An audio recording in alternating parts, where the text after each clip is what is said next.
Hello, everyone. Welcome back to the Talking Tudors YouTube channel. Thank you so much for joining us today. My name is Natalie Grueninger. I'm an independent researcher, an author, podcaster, the host of the podcast Talking Tudors. And I'm thrilled to be joined today by Dr. Owen Emmerson. Hello, Owen. Hello, it's so lovely to be back on your wonderful channel. I always love being with you and your viewers, so thank you for having me again. Yeah, do you want to do a brief little intro in case this is the first time people are seeing you? Yeah, absolutely. So I'm a social and cultural historian. I specialize in 16th and 20th century history. And I'm very privileged to work as an assistant curator at Hever Castle, the childhood home of Anne Boleyn. And I have various different interests from art history to the history of childhood and emotion. So I'm hoping we can tap into some of that today. So today we've decided to talk about the relationship between Anne Boleyn and Mary, Princess Mary, of course, later referred to as the Lady Mary. So this is something that causes high emotions online, Owen, and people often engage in really passionate debates about the nature of their relationship. So we thought that it would be a good idea to kind of turn the microscope onto the sources that tell us information about Anne and Mary. It's difficult, isn't it, Owen, to kind of assess personal relationships, especially when we're looking at people that lived 500 years ago. It really, really is. And especially so because we very rarely hear about their opinions of each other from their own mouths. They're constantly being conveyed to us by third parties. So there is a lot of mythology going on here. And there's a lot to sort of unpick, I think, and scrutinize. What I will say is that, in my own opinion, having studied these sources, I don't think they had the best relationship in the world. And I think we can completely understand why. Because Anne Boleyn is the woman who supplanted Catherine of Aragon. And in order to secure Anne's position as queen, both Catherine and Mary were required to acknowledge the illegitimacy, so called, of that first marriage. And of course, they had to also test their faith. They were required to test their faith by recognizing Henry as the supreme head of the church in England. So these aren't the grounds for a budding relationship, are they? No, it was undoubtedly incredibly complex. And I would just, before we dive in, I would also just like to remind people that we are talking about real life humans, Yeah. in all their complexities, layered people, good days, bad days, I'm sure decisions they regretted and some that they were proud of. So I think it's important to keep all that in mind and not just jump to any conclusion too quickly. But so what we are going to do is just talk a little bit about what we do know about Anne and Mary's relationship. Perhaps just mentioning, of course, Catherine of Aragon and Henry VIII were married in 1509. Mary was born in 1516. So by the time that Anne comes onto the scene, well, when she first comes onto the scene, Mary is a young girl, isn't she? She's a child Yeah. and grows up with this kind of complex thing happening around her with her parents and whatnot. So it's such an interesting period of history, I think. Now we can't really dating Anne and Henry's relationship is tricky, isn't it, Owen? But what is the kind of consensus, the overall consensus about when this relationship became serious? So we definitely know by 1527 that there is a relationship between Henry and Anne. Some historians would date it as early as 1525. And there's sort of a growing consensus that by the autumn to the winter of 1526, things were getting serious. You're absolutely right to point out here that there is some confusion, there's some discord over when this relationship began, when it became serious, when it became official. So this is a subject of debate. I think we're safe in saying by 1527 there is an established relationship. But yes, you're also right to point out that Mary likely first encountered Anne Boleyn when Anne first came to court, when Mary would have been around 6 years old. I do think it's important to point out that when Anne becomes queen in 1533, Mary is 17. Yeah. And by the time of Anne's execution, she is 20. I think it is often confused that Mary is slightly younger than she was at the time of Anne's coronation and her execution.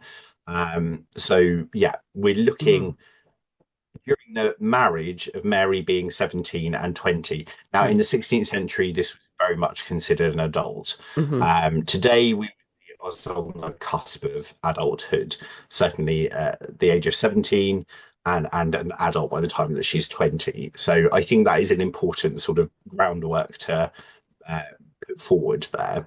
Yeah, absolutely. I think it's important to clarify that. Definitely, by the time of Anne's coronation, she is a woman that knows her own mind. Mary, she certainly Absolutely. does.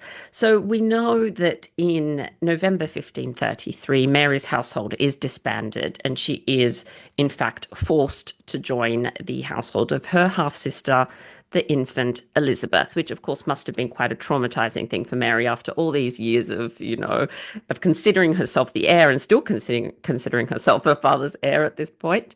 Um, so so we know that that happens. And we also know that Anne Boleyn's paternal aunt, so Lady Anne Shelton, and her husband, Sir John Shelton, are put in overall charge of this joint establishment of Elizabeth and Mary's household. We also know that Lady Margaret Bryan, who is Anne's mother's half sister, is Elizabeth's governess. So, considering that there's strong connection here with the Boleyns, do you think that Anne would have been solely responsible for these appointments? So, um, I don't think she's responsible per se in terms of the appointment of them being Mary's guardian. I think she would have had great influence in terms of their position in Elizabeth's household. I mean, Elizabeth's household, forgive me if I'm wrong, is about 50 strong, and there are a number of key Boleyn family members or supporters in those positions. Ultimately, these are appointments that have to be approved by Henry.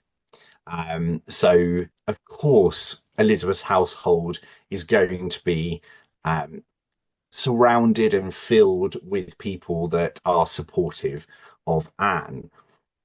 Yeah. Having said that, not everyone that's in Elizabeth's household necessarily likes Anne Boleyn, or is, unquestionably supportive of her. Some of them clearly had loyalties to Catherine. So yes, I do think we have to be very careful here about who we recognise as having ultimate control over these decisions. I think it certainly isn't out of character for Mm. Anne Boleyn to have been No.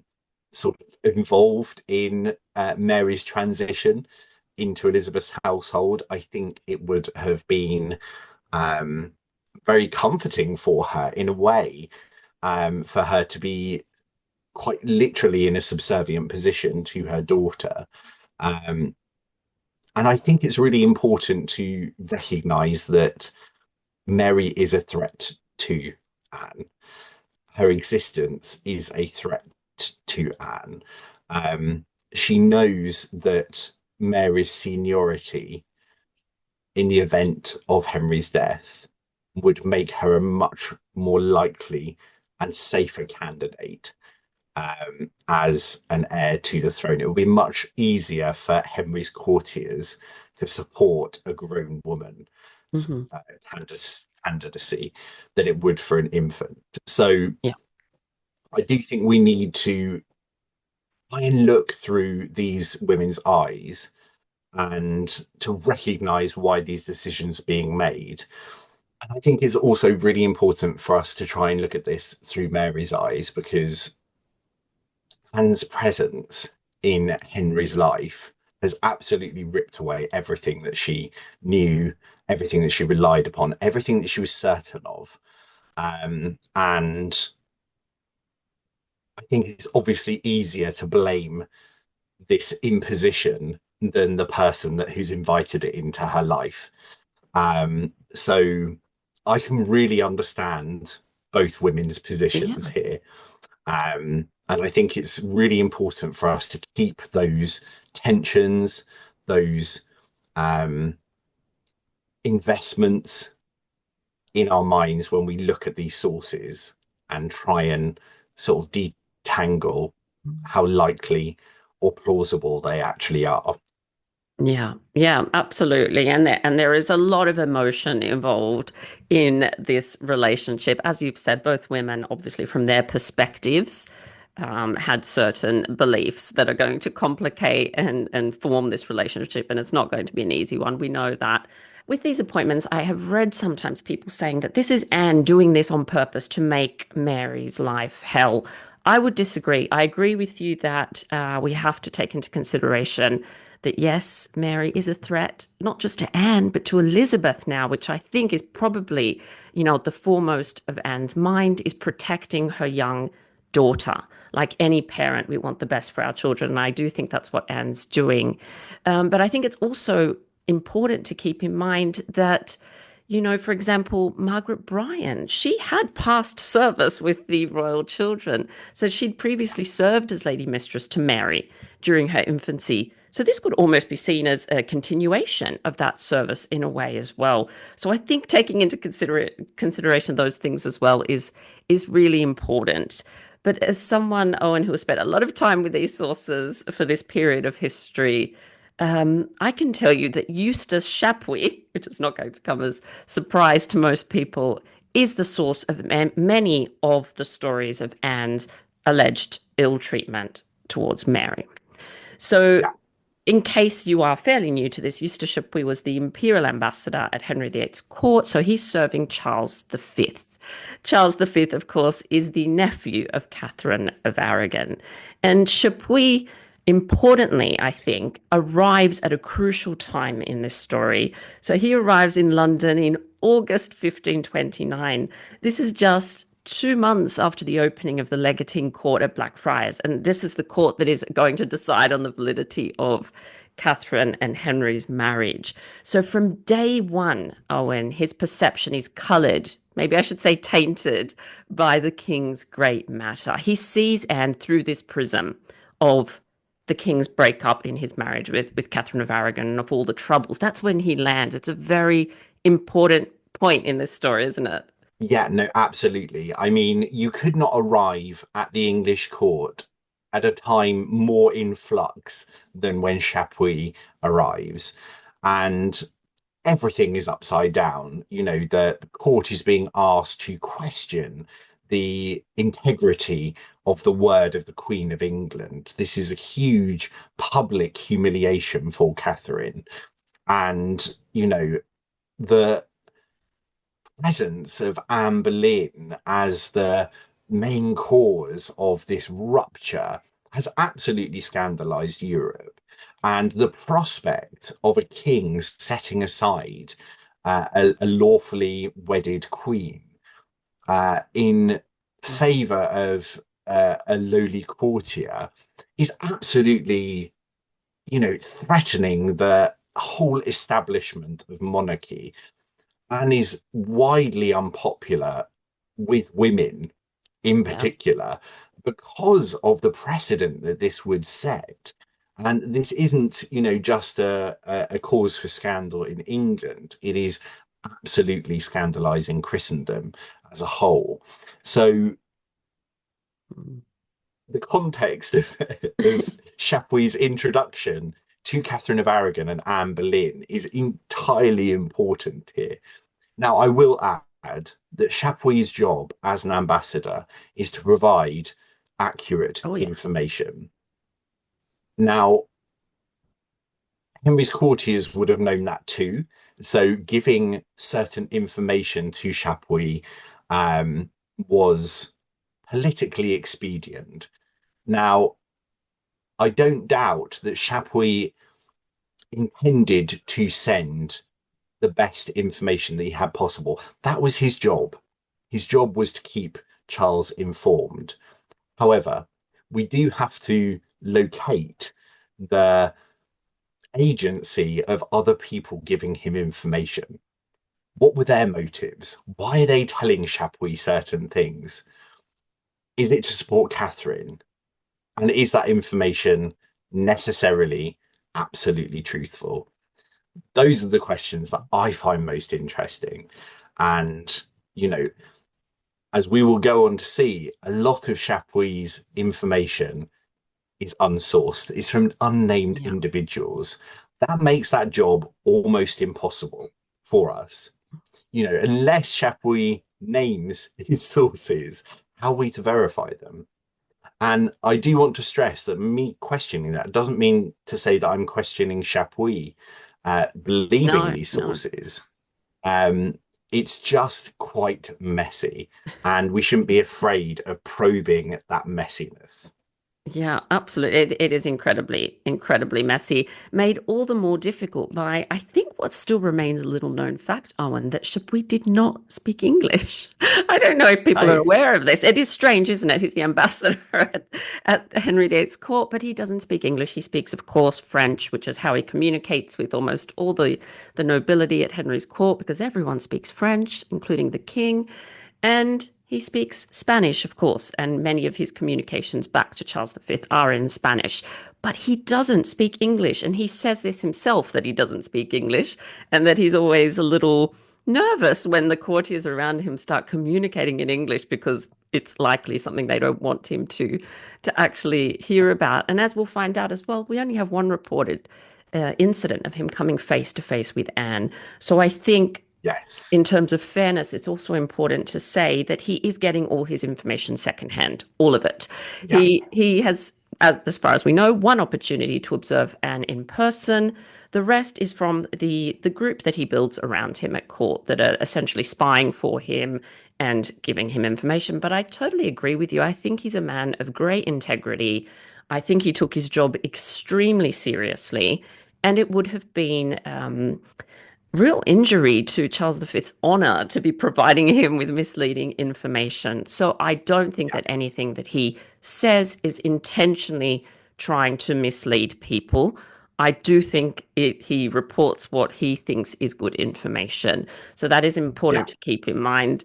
And maybe we'll just touch on some of the his reports that are often quoted by people and brought into this discussion. And really, this is about broadening the discussion and really interrogating these stories and sources to see if we can get a little bit closer to what's actually going on here. But as you've said, it's so messy, so messy.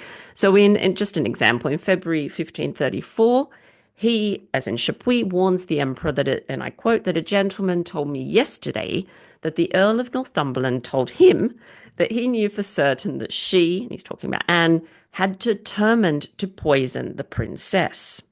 Now, we get so many of these kind of murderous stories about Anne that Yeah. you would think she was an absolute psychopath because, according to Chapuys, she's constantly talking about Mary and Catherine's death. Now, you see again that it's a gentleman that tells him, this particular story. He also has stories from other unnamed sources that Anne instructed Lady Shelton to ban Mary from using the title of princess, which seems like something that is probably correct, because this is what her father had actually said, that she was not permitted to use that title. But interestingly, if she disobeyed, to box her ears as a cursed bastard. Now, of course, this doesn't leave Anne in the best light, but what I would love to discuss a little bit, Owen, is this use of corporal punishment in the 16th century. We have lots of books assisting people to raise their children at a time. And as far as I'm aware, I'm not an expert in this area, but it was actually considered the right thing to do. If you want your child on the correct path, living a moral life, corporal punishment, unfortunately, as awful as it sounds to us today, was something that was regularly in use. Oh, yeah, absolutely. I mean, um, there's something very interesting about the English and corporal punishment, and I don't mean to say that it's more severe here. It's certainly lasted a hell of a lot longer in England, in particular, than it did in other European countries. You can see a lot of European countries getting rid of corporal punishment centuries before England does. In fact, the anthropologist Geoffrey Gorer stated in 1955 that there was something peculiar about the pleasure that the English took in severity when beating their children. Now, if you think it was bad in the 50s, it was absolutely widespread in the 16th century. The first recorded sort of rebellion by children against corporal punishment comes in 1669. There's a cohort of grammar school boys who deliver a petition to Parliament because of the severity of beatings that are happening at school. But corporal punishment was very public. It was very public in its employment and was used publicly as a deterrent. And we have to acknowledge that this was justified by proverbs in the Bible. Yeah. So, for example, if we go back to the original Hebrew, he who withholds his rod hates his son. I mean, this is really powerful imperative for children to be beaten. There's an emotional imperative here. You know, if you don't beat your child, you hate them. This is, really powerful stuff. And corporal punishment was experienced very frequently in the 16th century. And children, very importantly, were punished in the same way that adults were. There is no distinction here. Now, that is not to say that people don't discourage it. So we know, for example, that Roger Ascham, who is the source for the future Queen Jane being punished by her children, he uses Jane's treatment as a reason, essentially, to spare the rod. But before this, it's quite commonplace for manuals about the education of children to absolutely prescribe the use of corporal punishment. So, for example, if we look at the humanists of the day, the famous Juan de Vives, he very much is in support of moderate corporal punishment. Indeed, he says, and I quote, nor let love stop her to punish her children for their vices and to strengthen their body and wits.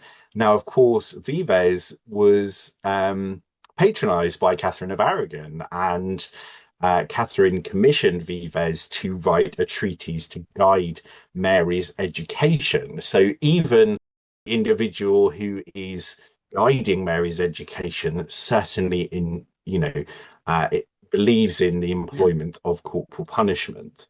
What I think we recoil from in this moment is that it's the stepmother ordering it. Yes. That's, I think, what people really object to. If this was Catherine, ordering the boxing of the ears of her daughter, perhaps we would say she was better placed to do it. Even if we reject the use of it today, which I very much hope people do. But that is to look at it through modern eyes. And we're constantly being told not to do this, and we shouldn't be doing it, therefore, in this circumstance. So even if Anne does order it, we have no knowledge that it is actually employed. That's quite important to note. We have no knowledge that anyone followed through on this. But even if it was, it wouldn't have been seen in its time as anything unusual to the regular upbringing of children. Unfortunately, children's bodies were regularly violated in this way. And so I think it's very, very important that we understand that and understand also why Anne would think that would necessarily be a tool, sort of appropriate response to the situation. Yeah, So that's yeah, so incredibly illuminating. And I think it's such a good example of how so often these little quotes that are, in fact, of course, translations by the Victorian editors of letters and paper, that was not, Chapuys didn't speak in English. He didn't say box her ears. He didn't say any of that.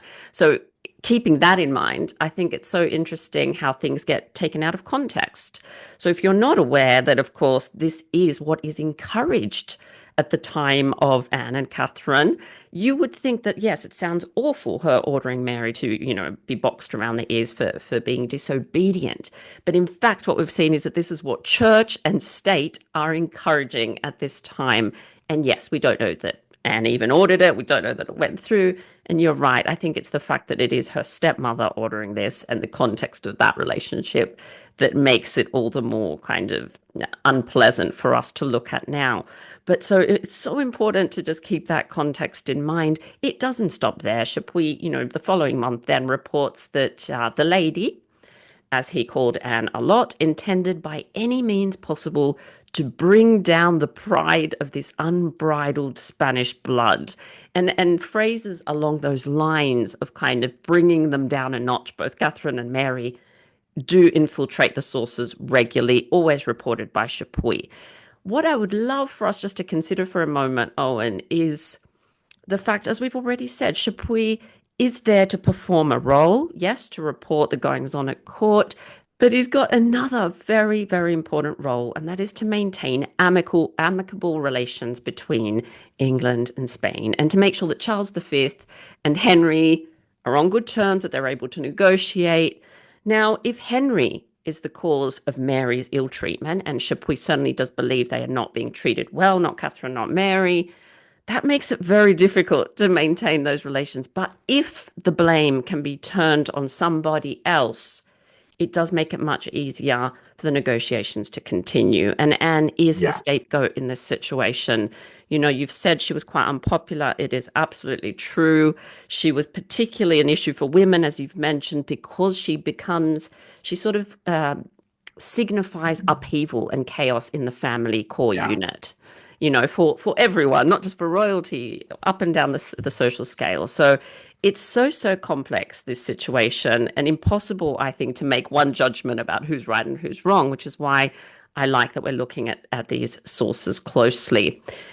We have also a report that I've seen people talk about often in June 1534. Again, a person of good faith, this is the source, informed Chapuys that if Henry went to Calais to meet Francis I and Anne was made regent, because this was kind of brought up at one point, she'd take the opportunity to put Mary to death, either by hunger or otherwise. And allegedly, according to Chapuys, George Boleyn, Anne's brother, reminded Anne that this would really anger the king, and she supposedly said she didn't care even if she was burned alive for that. So again, more murderous threats against Mary and Catherine. What do you make of these suggestions that Anne is constantly thinking of killing them? It's really interesting, isn't it? So, for the three examples that we've heard so far, we have no idea where the source comes from. And I think that is important because we aren't able to verify No. whether the person that's informing Chapuys, which I do not doubt they did, is acting or why they're acting in this way. Are they simply giving information to him that they've heard, or are they trying to maintain that window of opportunity to keep that channel open between Charles and Henry?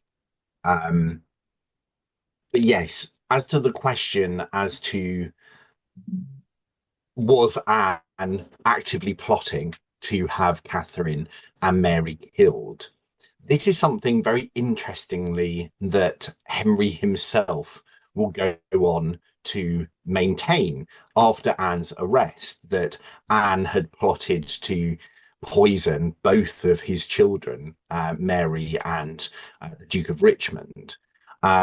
So this is obviously something that is floating around court. I don't deny that. And I don't think we should rule out the question that Anne, who is known for being hot-headed, might, in a moment of frustration, talk about being the victor over these women. I think that's entirely plausible. Whether or not she's actively trying to kill them is a completely different matter. And I really don't think we have evidence to substantiate that she was ever actively plotting to kill them. Mhm. Um, did she speak about her want for their death? I think that's quite likely. And I Anne was unguarded at times. I don't think anyone can deny that. And when we hear quotes such as "I will be her death" or "she mine," that does ring true of Anne Boleyn because it was true. There there is a sense here that unless Anne is able to establish her daughter as the legitimate queen, that she is not safe.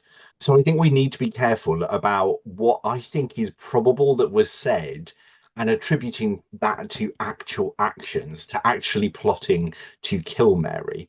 Um, I think ultimately there is logic behind and recognizing the threat that Mary and Catherine posed to her. But whether or not that actually means that she was actively seeking their deaths by poisoning or otherwise by starving is a really different question. I Yeah. don't think we have the evidence to substantiate that. Yeah, I think that is a big leap to take. And Owen, I always think about what, you're a wonderful person. I doubt you have any enemies, but if you did have them and they were the people reporting on you and telling your story, your narrative, how uncomfortable would that be? What would those people say? This is exactly what's happened to Anne. Catherine and Mary are incredibly popular at court. They have huge support, not just at the English court, but also abroad. And the Yeah, people that are telling Chapuys, are feeding Chapuys these stories, are people that believe Anne has done something very wrong here. That what's happened with Henry and Anne's marriage is against all laws, religious and everything. So these are the people telling these stories. So I think it's important to keep in mind that for most of them, we have no corroborating evidence for most of these stories that Chapuys tells. Very important. They are coming from one direction and they're heavily skewed against Anne. That doesn't preclude Anne being, yes, sometimes outspoken when it comes to Mary and Catherine. I definitely think she was because she yeah. did get frustrated and she, like all of us do though. Can anyone seriously watching this say that you've never become frustrated and said something perhaps that maybe not murderous things, but said something that then you thought, oh, I maybe shouldn't have done that. This is normal human behavior. But when you are being watched the way Yeah, Anne was constantly watched. This makes for a very complex situation. We goes on. We could talk about his stories for hours, but he does also allege that she. So the quote is that she was suborned a person, or she suborned a person to say that he has had a revelation from God that she cannot conceive while the said two ladies are alive, and she constantly spoke of them as rebels and traitors, also deserving death. So these sources are absolutely littered with Chapuys telling these stories about Anne, very unsavory stories about her behavior towards Catherine and Mary. But we never get any sources for the information. We know who's feeding him these because he does later on name a couple. They're people that do not support Anne, have never supported her marriage to Henry. So I think we need to be careful when we're talking about this to ensure that we do acknowledge that it's a very skewed picture that Chapuys is building up here. And again, I don't think he was trying to mislead anyone. I think this is just actually what people were saying about Anne at court, unfortunately. yeah. It's difficult, isn't it? Because she's only queen for a fairly short period of time. In that time, she's trying to establish herself. She's trying to do her best at a role that she wasn't born for. So I think she deserves credit for that too. She's trying to raise her daughter. She's trying to keep, like, please Henry. My goodness, we all know that that is an impossible job to keep the king happy because he is tremendously fickle. So she's got a Totally. huge amount of pressure on her. And at the same time, she is trying to reach out to Mary to be a stepmother to her. She is trying to do that, and we do have evidence for that. And we will We go do. go on to that in a little while. Did you want to add anything there though before we kind of move on? I think we're getting to the crux here of why I am so fascinated by both of these women, because our jobs as historian is to try and step into their shoes and to try and analyze the situations that they're in. And quite simply, I'm not a woman. I have never been made a pariah at court. I've never been blamed for the actions of my husband. And on the other foot, I've never been, in the position that Mary was in. I've never had everything taken away from me in the way that she had. This is why I find this subject so fascinating, to try and relate to these individuals at this time is almost impossible in a way. It's very difficult for us to put ourselves in those positions and to try and judge what we would have done in those scenarios. I don't think any of us would really know the reactions that we would have had. This was a truly exceptional set of circumstances. And yet there's something also very familiar about it, isn't there? We've Yeah. all, or many of us have experienced what it's like to feel betrayal from a parent or from a loved one, from someone that we've loved for a long time. Um, Many of us have felt the injustice also of being accused for someone else's actions. Ultimately, Henry had responsibility for his daughter. And as we will go on to see, you know, the treatment of Mary gets no better after Anne is executed. Arguably, it got worse. Certainly, her own life, for the first time, is severely threatened by her father. So I do think it's an incumbent upon us, even if we can't relate to all of these circumstances, to judge these women's actions as fairly as we possibly can. And I have great sympathy for both of them in this Mm. circumstance.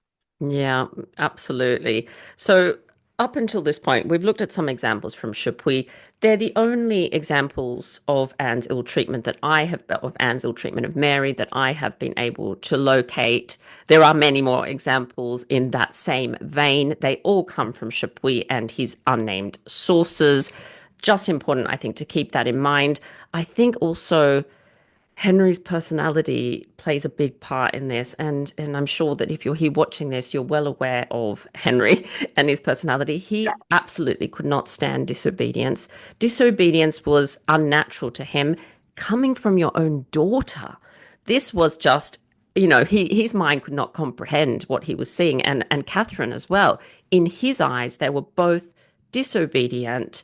This was very unnatural because as Mary's father, she should have been obeying him, and she wasn't in every instance. So we need to keep in mind that Henry is personally invested in this, and that Henry yeah, is the king and has the final say on how his daughter's going to be treated. And he says that several times. He says, nobody's going to tell me how to treat my daughter. I will treat her how I want to treat her. So that is so important to keep Henry as well, his role at the forefront of our minds. But, we've said this is difficult to kind of assess this information because it's very one-sided. We don't hear from anyone else that Anne's doing no, anything awful towards Mary. Mary is living in comfort with her sister. Her needs are being met. Yes, perhaps she doesn't have the previous sort of grandeur that she was accustomed to, and that was a sticking point. Catherine of Aragon is a different story. I think Catherine was kept in quite appalling conditions, but we are today yeah, focusing more on Mary. So what I'd love to just touch on, Owen, are the times that Anne did extend a hand of friendship to Mary. We do also have records of that as well.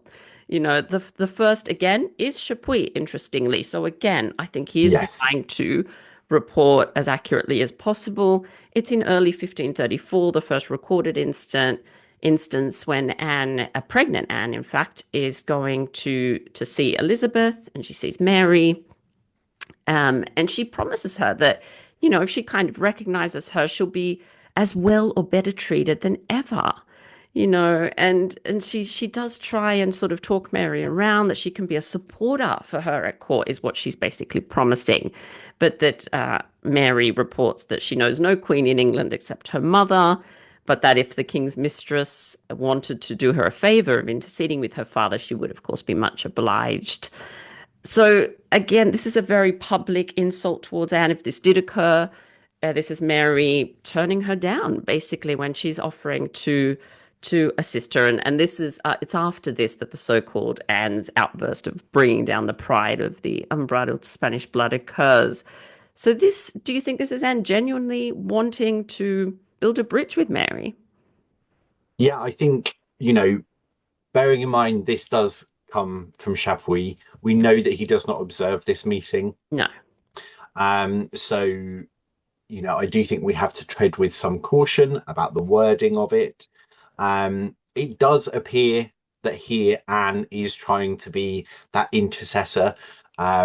Certainly, this is a very different picture to those very threatening examples that we've seen so far.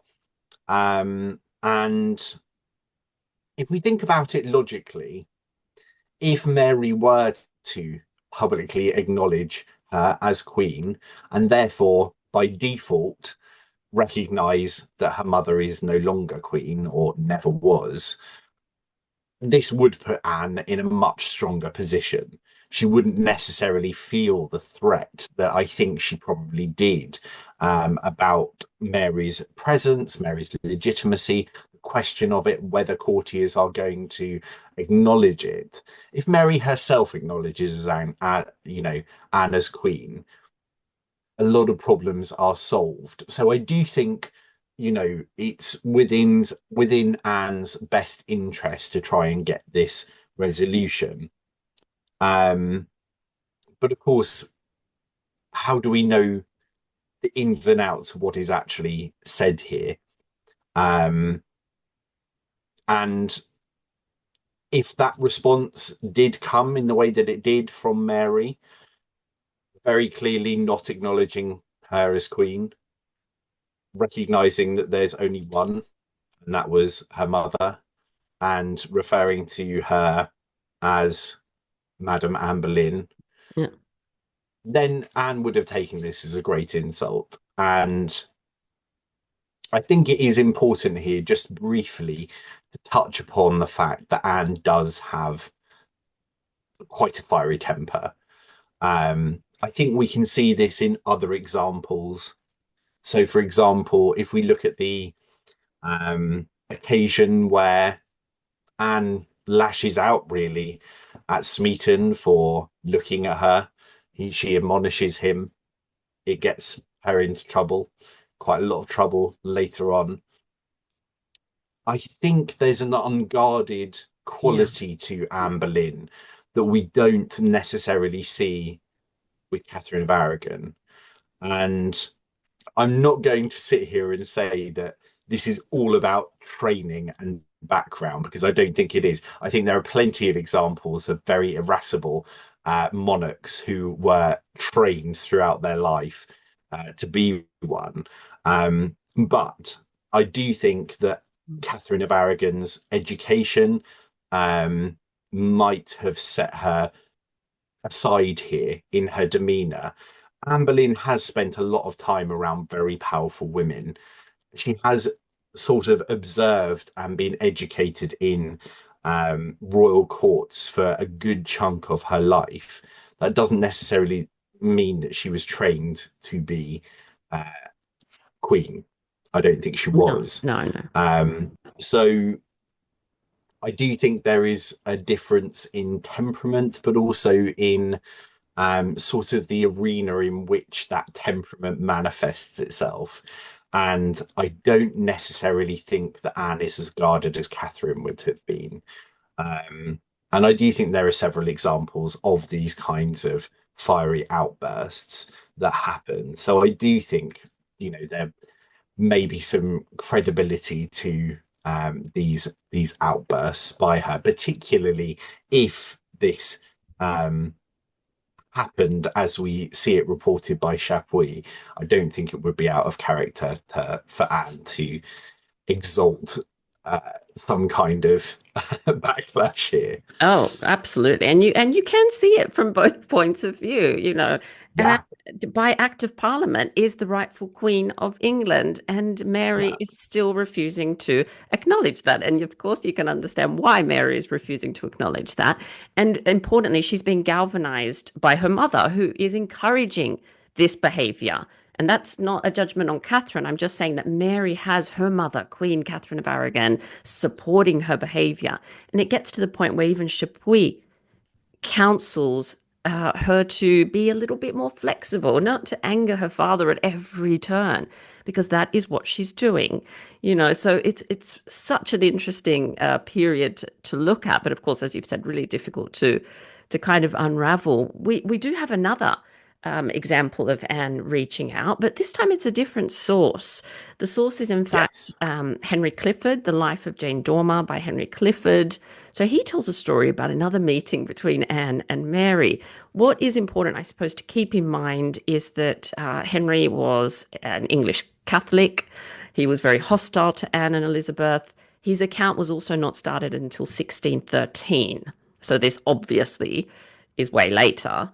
Jane Dormer, who he's talking about, was actually born a couple of years after Anne's execution, but she did go on to serve Mary the First. Yes. So it's possible that he had a legitimate source for his information, and that this is something that Mary herself was recollecting during her reign or at some point, and this is how this story got out.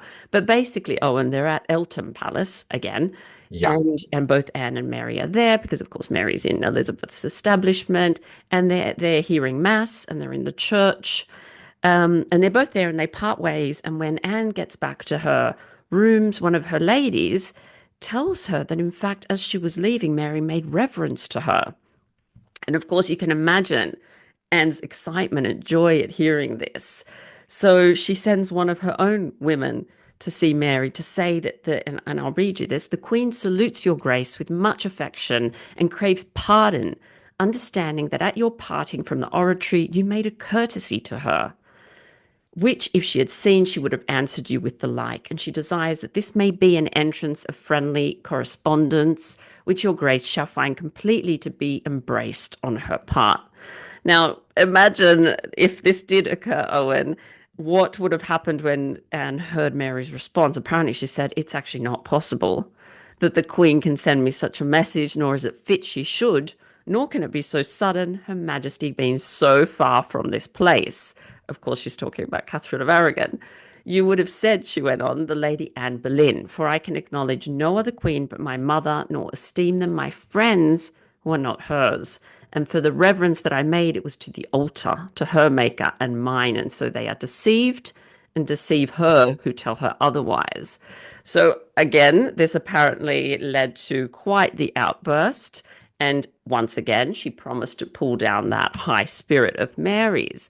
So it's an interesting story. What it does show, I think, is Anne's her real wanting to have a connection with Mary and for Mary to acknowledge her. As you've said, this is politically really good for Anne. But perhaps there's a personal element here too, that Anne is trying to be some sort of support for Mary, although the situation just made it very difficult for this to actually happen. But what do you think about that story, Owen?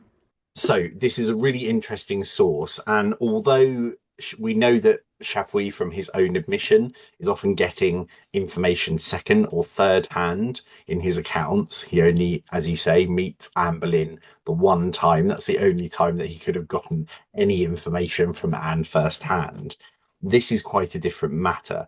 Now, if you go onto the Wikipedia page for The Life of Jane Dormer, it states that it was written by her. It wasn't. As you've acknowledged, it was written by Henry Clifford, who presumably was told information by Jane Dormer. Now, we know that Jane Dormer did not know Anne Boleyn, but she does serve Mary's household. However, it is important to know that there are very serious errors in Henry Clifford's account of the life of Jane Dormer. So, for example, Henry Clifford is often used as a source for Anne Boleyn being born in 1507, because he states that Mary had stated to Jane Dormer that she was not yet 29 when she was executed. However, on the same page that we're giving this information, he states that Anne was executed on the 17th of May, which is 2 days before she was actually executed on the 19th of May. So there are instances where Clifford is making claims that are questionable on pages where information that we know is inaccurate is presented to us. So this is a much more complex source than I would suggest. And dare I say it, this is the best kind of setup, isn't it? You know, Yeah. in a comedy sketch, the arch villain seems to be, making a reverence towards the Queen, and then there's this really sassy comeback, of Yeah. no, absolutely not. You've completely misread this. Um, if it did occur anything like this, you can absolutely see why Anne would have been hopping mad at the end of it. Because not only has she mistaken a reverence to an altar as a reverence towards herself, and therefore offered another olive branch, but has got this absolute burner of a comeback from Yeah. Mary, saying, gosh, how could that be possible? The Queen is miles away. You cannot yet have had this information.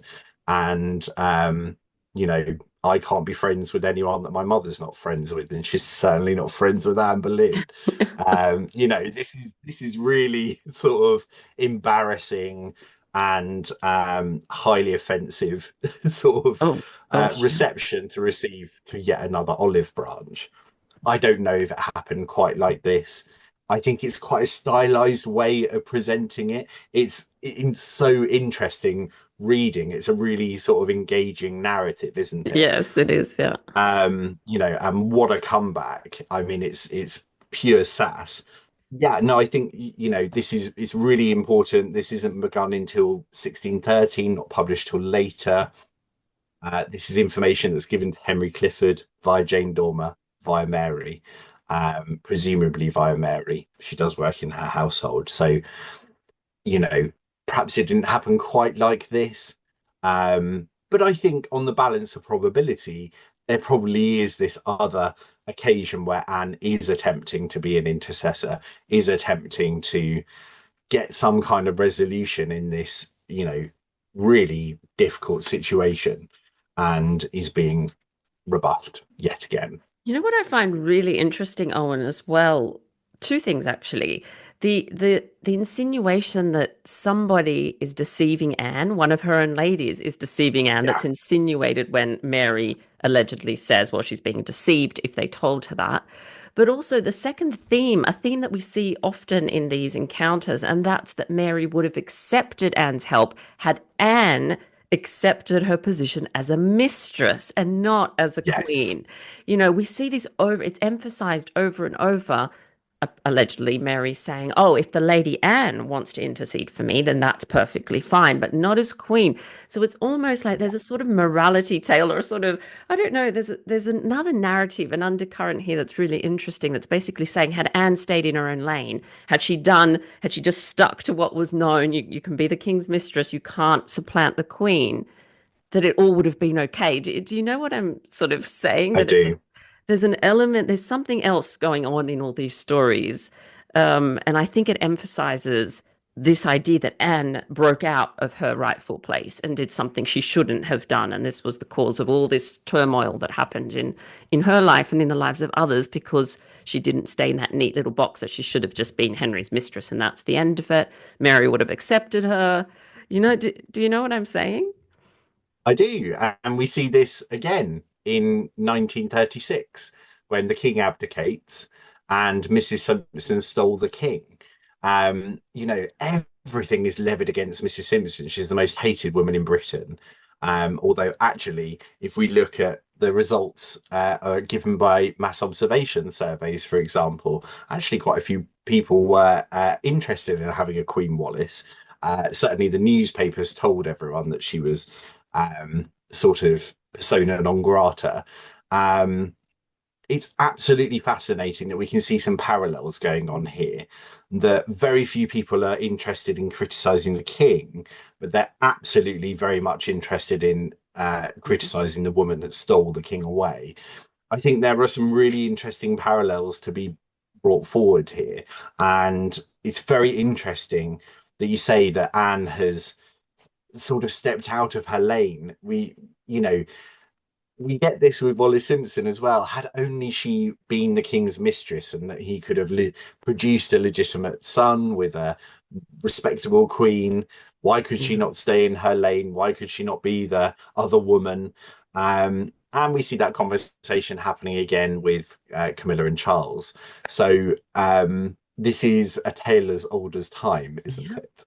Oh, it really is. It's so interesting. And there is a third time, oh, and a third recorded time that we have Anne reaching out. This is the final time. Again, we're back to Chapuys. He is the source of this.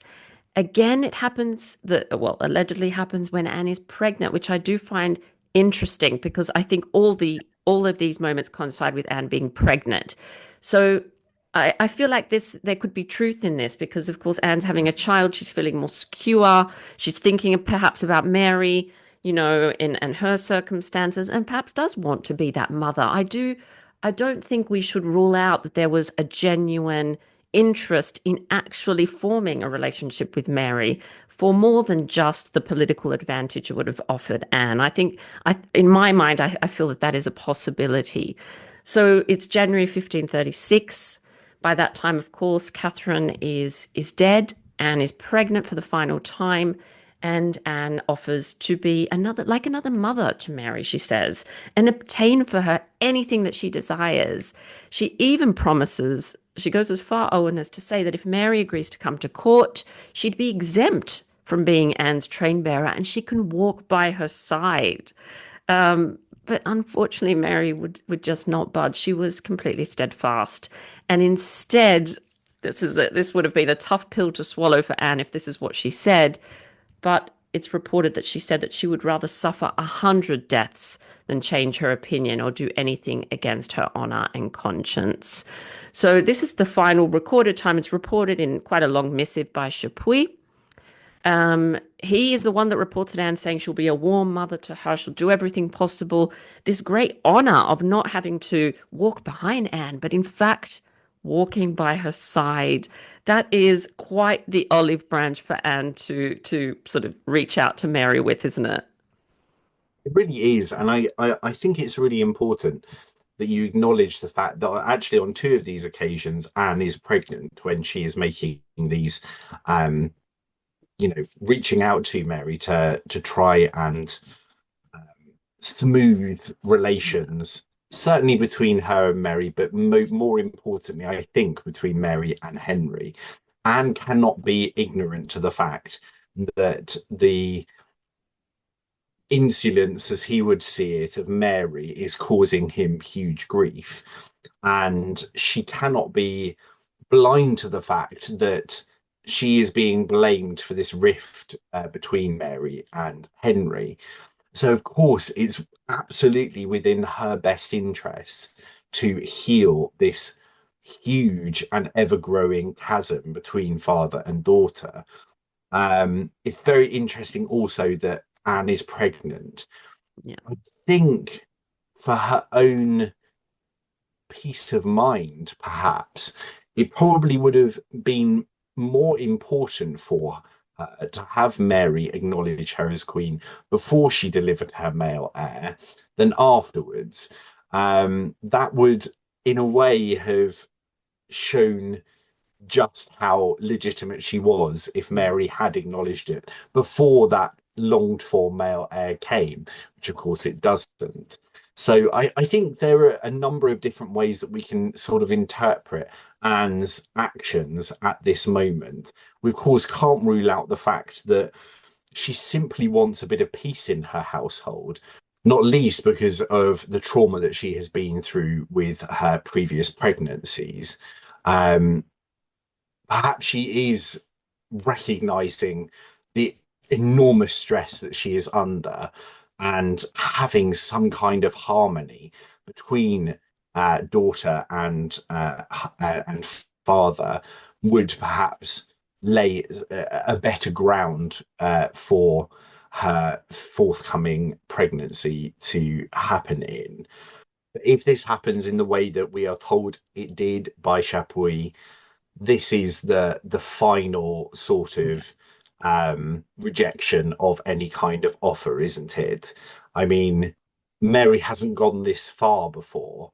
She has said, if you will act in my favour as Anne Boleyn and not as Queen, there are these little windows, aren't there, of Yeah. opportunity. If you'll step aside and then act on my favour, I will gladly accept it. If Mary does say this, if she does say I would rather suffer 100 deaths than change my opinion, there's no going back at this point, is there? This is the final nail in the coffin. This really is the end of the road. Um, and I don't think we can rule out the possibility that by this time Anne is really feeling the pressure. Oh, yes. Um, she really, really is. I think, this comes across so brilliantly in your book, which I'd highly recommend everyone read. Um, you know, this is a Oh, pressure gosh. cooker that Anne is existing in, and this is going to make it even worse. Yeah, you can even just reading the sources for this period, you can feel that tension building. And it is things are unraveling now. They've slowly been unraveling for a while, but there's a real sense now that it's heading to some sort of finality here, and definitely in terms of Mary and Anne. We know that there is a letter that Chapuys mentions where Anne writes to Lady Shelton and basically just says, "Forget it, let it Yeah. go. Don't try and change her mind." The original doesn't survive, unfortunately. So again, we don't know if this is something that Anne did write or not. Perhaps it is because she had, if all these kind of occasions are correct, then she did reach out. She did her best with the situation. She's now done. She's not going to, there will be no more olive branches. There's an interesting line, and you mentioned it before, Owen, that I also often see people kind of report online and things. It's the "she is my death and I am hers" line that you briefly touched on before. So this actually comes from November 1535. So this It is does, just yeah. before this final time that Anne reaches out. So the quote is, "She is my death and I am hers, so I will take care that she shall not laugh at me after my death," is allegedly what Anne said. But I think it's important to note the source of this information. It's actually not Chapuys this time. It is a No. person called Dr. Ortiz. And it's a modern copy as well. We don't have the original. So Ortiz was Charles V's ambassador in Rome. Now, he got most of his information on Anne from Chapuys. So it is possible Yeah. that Chapuys was the kind of original source. But I think importantly, again, this is kind of second, third hand information that's being reported. But I think what it demonstrates is certainly a tension in the relationship between Anne and Mary, regardless of whether those words actually came out of Anne's mouth or not. So there's a final sort of portrayal that I'd love us to just look at, Owen, and it's the one that comes in this brilliant account.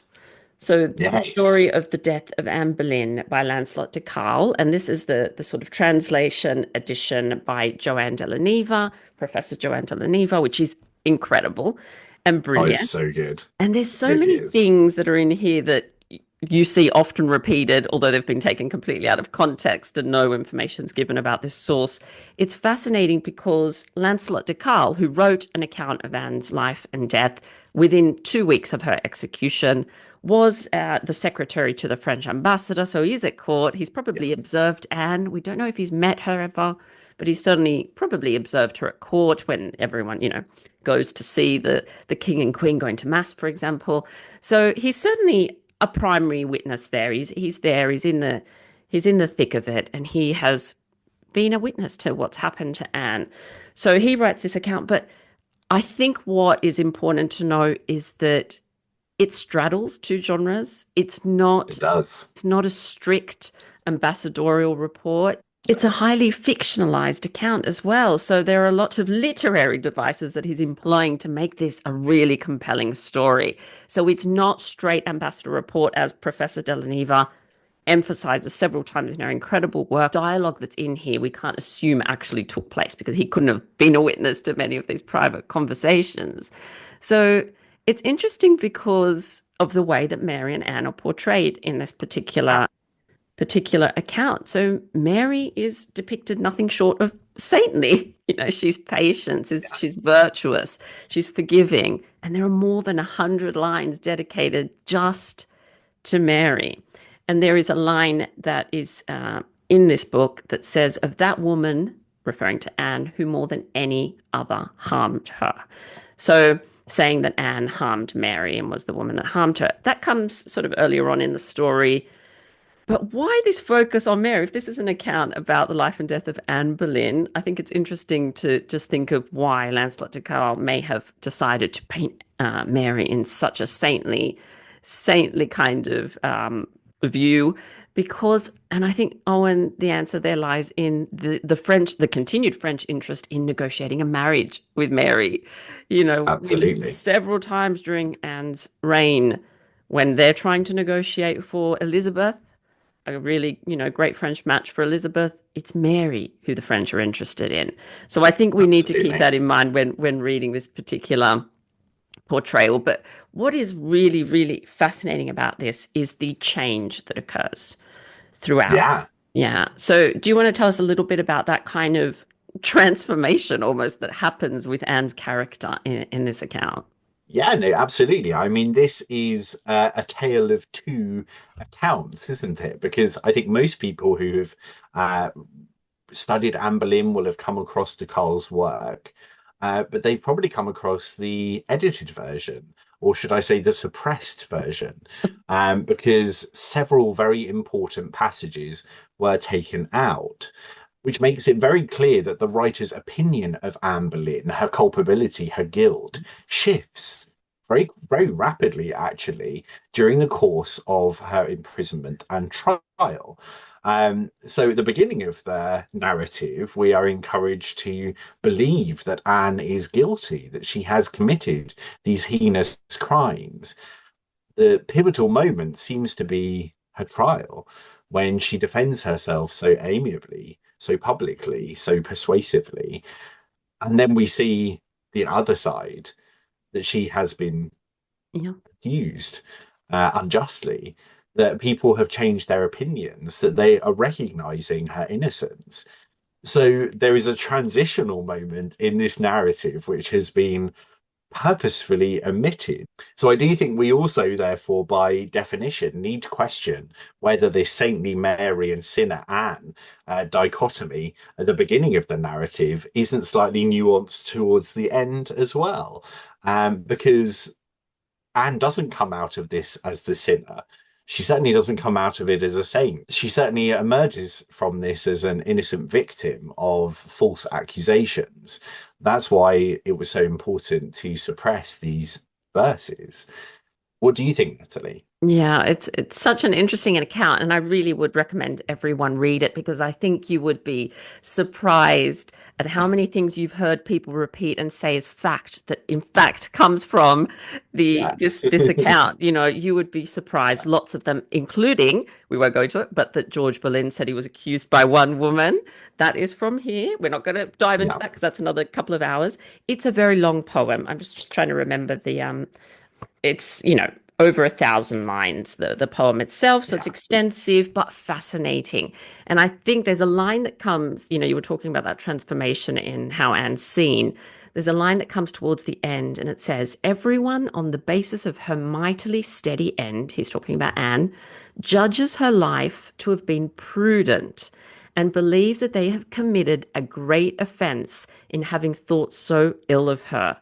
Now, Yeah. this was so shocking and so controversial that it was suppressed. And when it came out again, Henry was beside himself and wanted to find the person. And what he was just so mad that this positive view of Anne was out in the public. And what Professor de la Neva emphasizes is that prudence was actually one of the four cardinal virtues, and that Yeah. associating this with Anne at the end, after she's, at her execution, and having already linked it with Mary herself and with Queen Claude that he talks about earlier implies not that Anne is sinless or a saint or anything like that, but that she is innocent in terms of the charges against her. But I wonder, Yeah. Owen, could these references and de Carle's change of heart when it comes to Anne also be strong evidence that Anne was not the cause of Mary's ill treatment and that she'd been in fact misjudged in this regard as well? Because at the start he's saying that it's Anne. At the end, he's saying that she, in fact, has the same virtues as Mary. They are both prudent This women. is So, that's it's just exactly how fascinating. I think that's exactly how it is meant to be read. I don't think, when you read it in its entirety with those suppressed passages put back in, I think it's made explicit that they are victims really of the same individual, and that's Henry. Um, that is why he needed those verses removed. It's a really, really powerful Yeah. account, and I'm so pleased that you did bring up that so many of those little claims, those little vignettes, actually come from this account. And I don't think this was ever intended to be the factual account of what happened to Anne Boleyn. It's almost being presented as a morality tale. It's actually, being used in a quite a literary way to convey a truth rather than the truth, if that makes sense. Um, Really, really fascinating source. Yeah, absolutely. I think it really does. It makes sense, the story, when you think about it like this, that there are those stories of Anne wanting to murder Mary and Catherine and wanting to poison people and all this. There clearly were unsavory rumors about Anne doing the rounds. That is without doubt, because this is what Oh he's referring yes, to. But what is particularly important and powerful, I think, is this idea that there was a change of heart at the end because she made this very good Christian end, that people have started to question whether, in fact, their whole view of Anne Boleyn from the beginning was, in fact, wrong. They'd misjudged her. And I think that is what's so powerful. And I think that is what completely angered Henry when he saw it, of course, because it does not. He doesn't come out of this looking good at all whatsoever. There's another really interesting reference, Owen, that we hear and that is often talked about today, and that is this idea that Anne sent Lady Kingston to apologize to Mary on her behalf. Now, if this is correct, then it is very compelling evidence for the idea that Anne was mistreating Mary and was not a very good stepmother to her. But I'd like us to actually delve into this and see what is the actual source. Is this confirmation of Anne's ill treatment of Mary? Because I actually don't think it's as straightforward, unfortunately, like everything else. So in May totally. in May 1536, so according to Chapuys, as Anne, and Chapuys does report this, as Anne is being led to the scaffold, she said, and I quote, that she did not consider that she was condemned by divine judgment, except for having been the cause of the ill treatment of the princess and for having conspired her death. So, according to Chapuys, this is what Anne has said on the way to the scaffold, which is interesting. No other sort of corroborating sources at all for any of that. We just have to rely on Chapuys for that one. So, was Yeah, Anne thinking about her treatment? You can imagine that in her final days, she was reflecting on her behavior. And of course, she's praying and she's affirming her innocence. So, there possibly was times where she was thinking about how she was treating Mary or how she treated Mary. But did she actually send Lady Kingston to apologize to Mary on her behalf? What we do know is that Lady Kingston does go visit Mary on the 26th of May. In fact, so then, yeah, not long after, we know that Lady Kingston is with Mary because yeah, Lady Mary reports it to Thomas Cromwell that she's had Lady Kingston there with her. So, and I've already mentioned that Chapuys mentions that Anne, on her way to the scaffold, in fact, says that she was the cause of Mary's ill treatment. What I think has happened, Owen, is that several sources have been conflated. So, yeah. in William Kingston's reports, there are no mentions, there is no record of Anne wanting to apologize to Mary. We don't have No, any source from that time that tells us this. We only have the letter from Mary saying that Lady Kingston's visited her and that she Yeah. prays that Lord forgive Anne for what she's done. That's all it says. There's nothing to do with Anne actually sending her to apologize. Um, but what we have is this story that Mary has sent Lady Kingston. And I know when we came across this, we were interested in what the original source was for this, and we did a bit of delving. So the original source appears to be John Speed's History of Great Britain, which was first published in 1611. Now, on page 772, there, if anyone wants to go and have a look, there is a very elaborate account of this meeting between Lady Kingston and Anne, where Anne wants Lady Kingston to go and apologise to Mary on her behalf. Now, I think in order for this to make sense, we are going to have to just read this, Owen. So Yes. bear with me here. It says the day before she suffered death, bear in mind this is from the 17th century account, being attended upon with 6 ladies in the tower, she took the Lady Kingston into her presence chamber, and there locking the door upon them, willed her to sit in the chair of state. Whereunto she answered that it was her duty to stand and not to sit at all in her presence, much less upon the seat and state of her queen.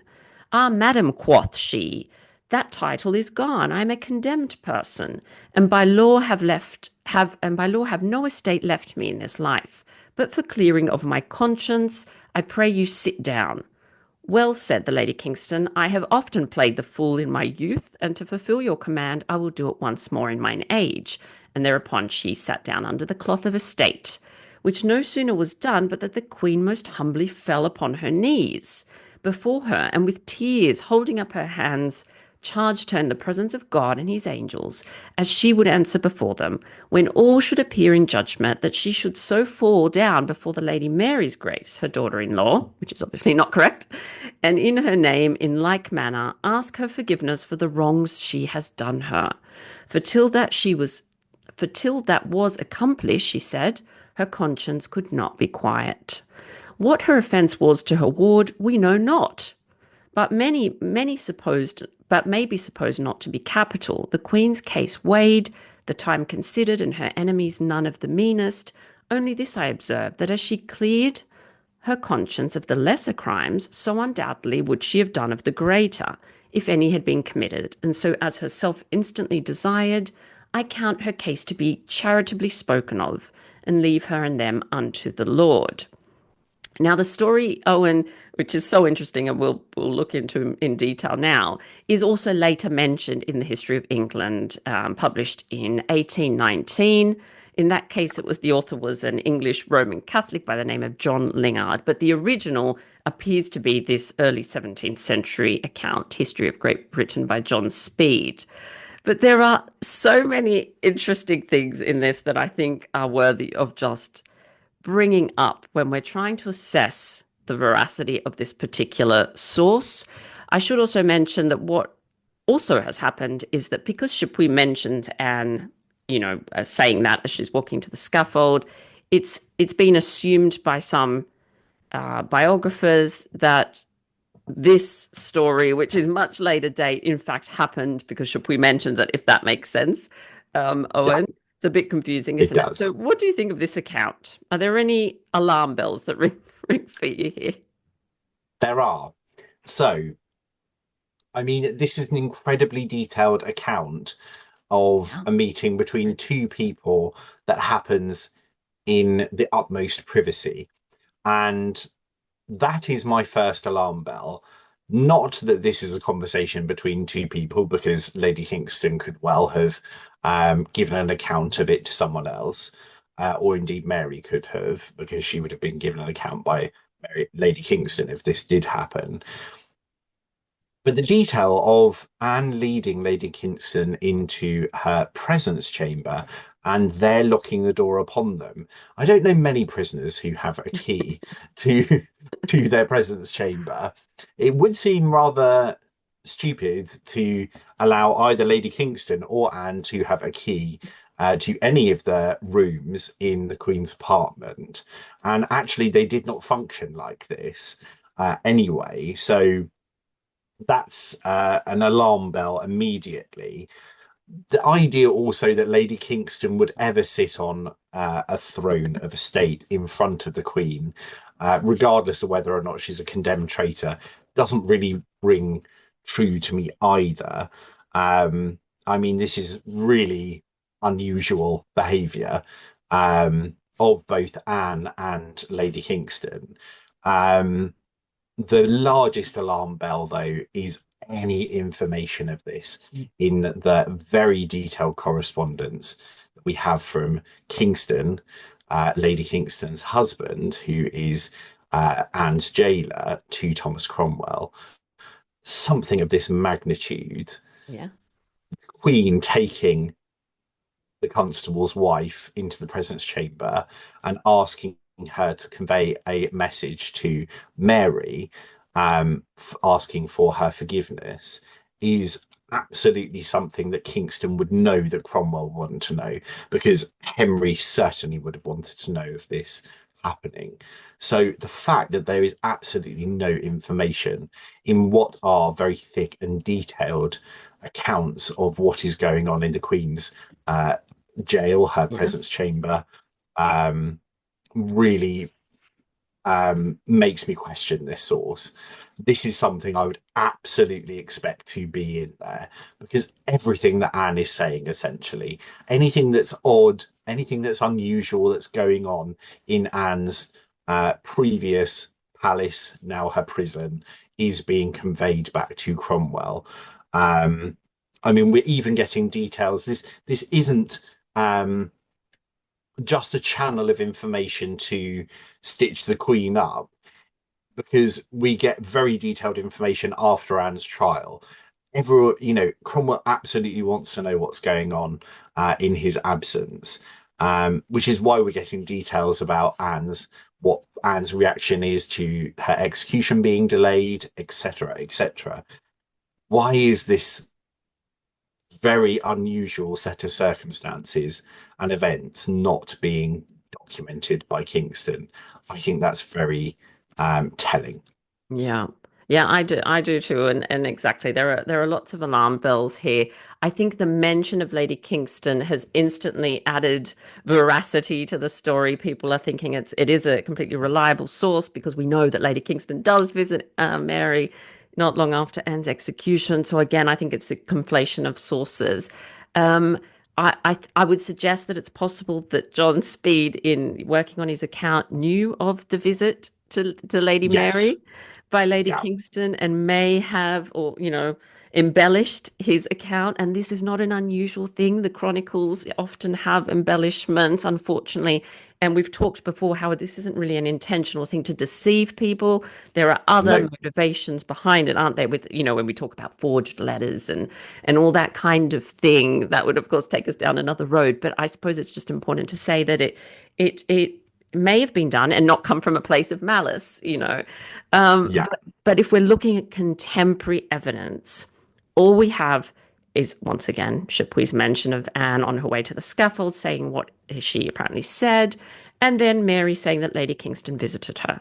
That is it. We have no confirmation of Anne requesting any of this, apologies to Mary or anything like that. It doesn't mean 100% that it didn't happen, but I think we need to keep in mind when we're having these discussions that the sources are very important. We need to Yeah. look at the motivation. So what we have mostly, Owen, is Chapuys. In the end, the summary, most of these stories come from Chapuys. And as we've already said, the people who are in discussion with him, and we know this, are Anne's enemies at court. That's who they are. And they are painting a certain picture, and they stick to that picture throughout her reign. And so Chapuys' last comment about Anne wanting to ask Mary for forgiveness makes sense in the context of the narrative that he has developed over the time that he's been at the English court. It does make sense. Does it mean it's true? No, it doesn't. I think this is a very complex situation, complex relationship. I would counsel not judging either woman too harshly, because there were clearly lots of things going on, lots that they were coping with, lots of stresses and pressures, and other people involved in this as well. So one final thing, Owen, and everyone's been so gracious with their time, is the fact that Mary's treatment does not improve after Anne's death. You would imagine if Anne was this kind of psychotic stepmother wanting to kill her stepdaughter and make her life a living hell, that the moment she dies, Mary's treatment would improve. But what in fact we see is a worsening of that situation. Would you agree with that? Oh yeah, absolutely. I mean, there certainly are have been bandied about threats from Anne Boleyn, information that suggests that she wants Mary dead. I think the only time that we can say for sure that Mary's life was imperiled was after Anne's death, when Henry was seriously considering arresting his daughter and trying her. And, what would be the outcome of such a trial? Mary had denied the legitimacy of the marriage to Anne Boleyn. She had denied that her mother was not queen. She had refused to acknowledge Henry as the head of the church. We know how Henry treated people who had done this. I'm thinking here of Thomas More and John Fisher. Um, you know, at no point in Mary's life was her life more imperiled than after Anne's execution. And the treatment of her certainly got worse. Of course, there is a reconciliation, there is a reunion. Mary is welcome back to court, but only after she does the thing that she promised that she would never do and acknowledge all of the above. So I don't think it's as cut and dry No. as perhaps we are encouraged to see it as. I think it's incumbent on us to see the pressures that are on both of these women, to understand why they are acting in the way that they do. Ultimately, they are trying to establish a legitimacy for themselves, for their loved ones, that is in question because of the actions of the man in their lives, their father and their husband. And both are in impossible situations. And I hope that we can be broad-minded enough to recognize the pressures on both of these women and not simply judge and condemn them from the comfort of our very comfortable chairs today. Um, this was a different society. Their actions toward each other were governed by considerations that we don't have to consider. And I've got a lot of time for both of these women. And I hope that listeners, having considered the evidence and how opaque a lot of it still is, how many questions remain under over so much of this evidence. Even the claim that, Anne on the way to the scaffold is regretting her treatment of Mary. Chapuys isn't there to witness Anne's Mm. execution. There are many accounts of Anne's execution. None of them suggest that she says anything on her way to her execution, let alone listing information about her treatment of Mary. So we do need to be critical of these sources. And I think we shouldn't be afraid to do that. Yes. Yeah. Yeah. What a wonderful summary and way to end our conversation. I think, importantly, as we know, Anne does invite Kingston to hear mass with her, just barely the day before she's executed or a couple of days before she's executed. She affirms her innocence, affirms that she's done nothing wrong, nothing to offend Henry.